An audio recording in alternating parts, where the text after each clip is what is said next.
Depuis le 13 novembre, depuis les attentats de Paris, l'État a adapté sa réponse à cette menace terroriste. Oui, l'État a pris des mesures, notamment en ce qui concerne les forces d'intervention, les primo-intervenants, ce que nous disions les primo-intervenants, c'est-à-dire les premiers policiers ou gendarmes qui arrivent sur les lieux.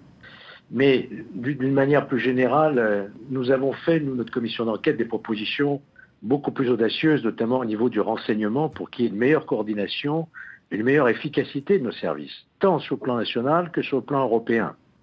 On a bien vu les dysfonctionnements entre la Belgique et la France à l'occasion de la fuite de Salah Abdeslam. On a vu aussi les dysfonctionnements entre la Belgique et notamment la Grèce, qui a permis la fuite d'Abdelhamid Abaoud. Donc nous avons fait des propositions en ce sens. J'espère qu'elles seront entendues.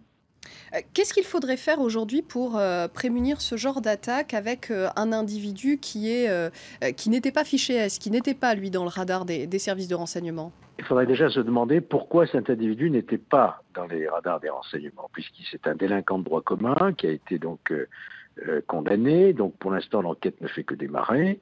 Mais il est évident qu'on ne peut pas non plus être derrière tous les gens qui sortent de prison. C'est évident. Mais ceux pour lesquels on a la moindre suspicion de radicalisation, il faut vraiment qu'on ait, je dirais, là, un risque zéro, c'est-à-dire une surveillance permanente. Radicalisation ne veut pas forcément dire passage à l'acte. Comment est-ce qu'on peut mesurer ce potentiel de passage à l'acte? Parce qu'on l'a vu finalement, certains étaient radicalisés de très fraîche date, hein, comme les frères Abdeslam notamment. Oui, vous avez raison, c'est très difficile, mais il faut s'adapter. Hein. Il faut véritablement une méthodologie, notamment le renseignement pénitentiaire, qui aujourd'hui ne fonctionne pas. C'est ce que nous a dit le garde des Sceaux, notre commission d'enquête. On a voté une loi pour faire entrer le renseignement pénitentiaire dans le deuxième cercle de la communauté de renseignement, avec des moyens techniques pour pouvoir faire leur travail. Et je constate avec beaucoup de regret que, encore une fois, le renseignement pénitentiaire, pour l'instant, ne fonctionne pas. On a vu que cet homme avait pris un camion, qu'il avait loué, qu'il avait des armes factices. Tout cela paraît assez peu préparé finalement. Est-ce que vraiment on peut se prémunir contre ce genre d'attaque qui tiennent au terrorisme bien évidemment, mais aussi de l'acte d'un déséquilibré assez peu préparé finalement?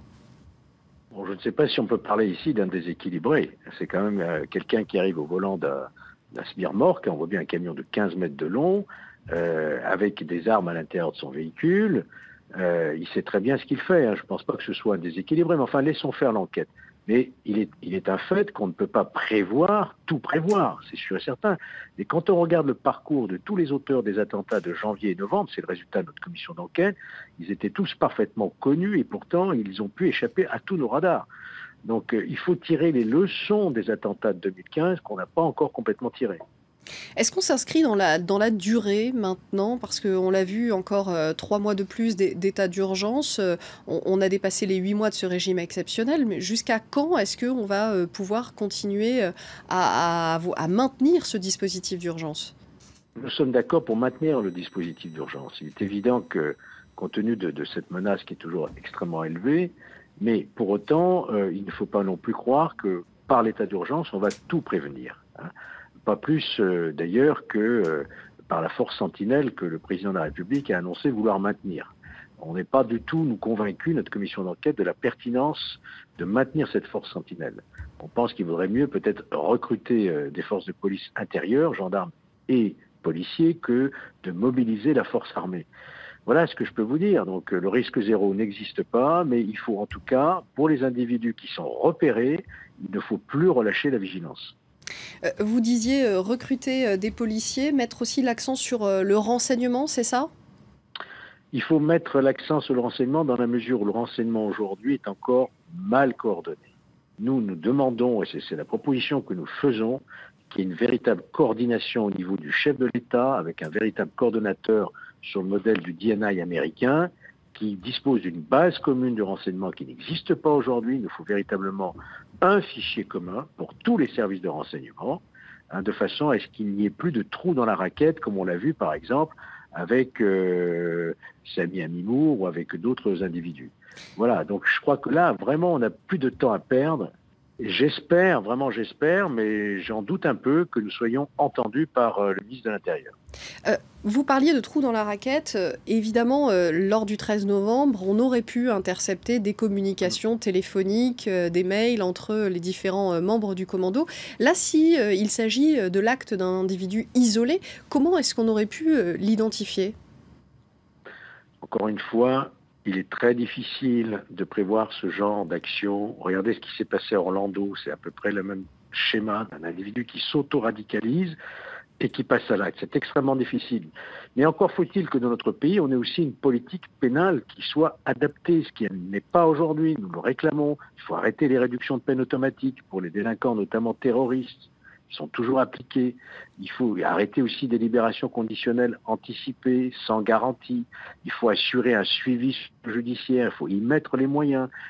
Savez-vous, par exemple, qu'en France, aujourd'hui, nous n'avons qu'un seul juge d'application des peines pour tout le pays, pour s'occuper de tous les terroristes qui se retrouvent soit en conditionnel, soit en semi-liberté. Ça n'est pas sérieux. On nous annonce l'arrivée d'un deuxième magistrat, ça n'est pas sérieux. Alors, vous nous dites de ne pas réduire les peines pour les gens accusés de terrorisme, condamnés pour terrorisme, mais on sait aussi que le milieu pénitentiaire est un milieu de mise en relation de ces terroristes. Oui, mais mise en relation parce qu'on n'a pas les moyens de les mettre véritablement à l'écart. Nous sommes dans un niveau de surpopulation carcérale absolument intenable. Encore Vous pensez récemment, qu'il la faut directrice... l'isolement pour les terroristes condamnés pour terrorisme? Mais bien sûr, il faut un enseignement individuel. Mais nous n'avons pas les moyens. Comment voulez-vous? Il y a aujourd'hui à peu près 160 détenus pour fait de terrorisme. Nous savons que Salah Abdeslam occupe 3 cellules à lui tout seul et que pendant ce temps-là, vous avez des détenus qui dorment sur des matelas à même le sol. Donc nous, ce que nous déplorons, c'est qu'on ait arrêté le programme de construction de places de prison qui sont absolument indispensables. Nous sommes là face à une recrudescence. Vous aurez de plus en plus de djihadistes qui vont revenir tôt ou tard de Syrie, qui seront probablement judiciarisés et incarcérés. Comment voulez-vous pouvoir assurer leur incarcération sans éviter le prosélytisme si vous en mettez 2 ou 3 ou 4 par cellule? Merci beaucoup, Georges Fenech, d'avoir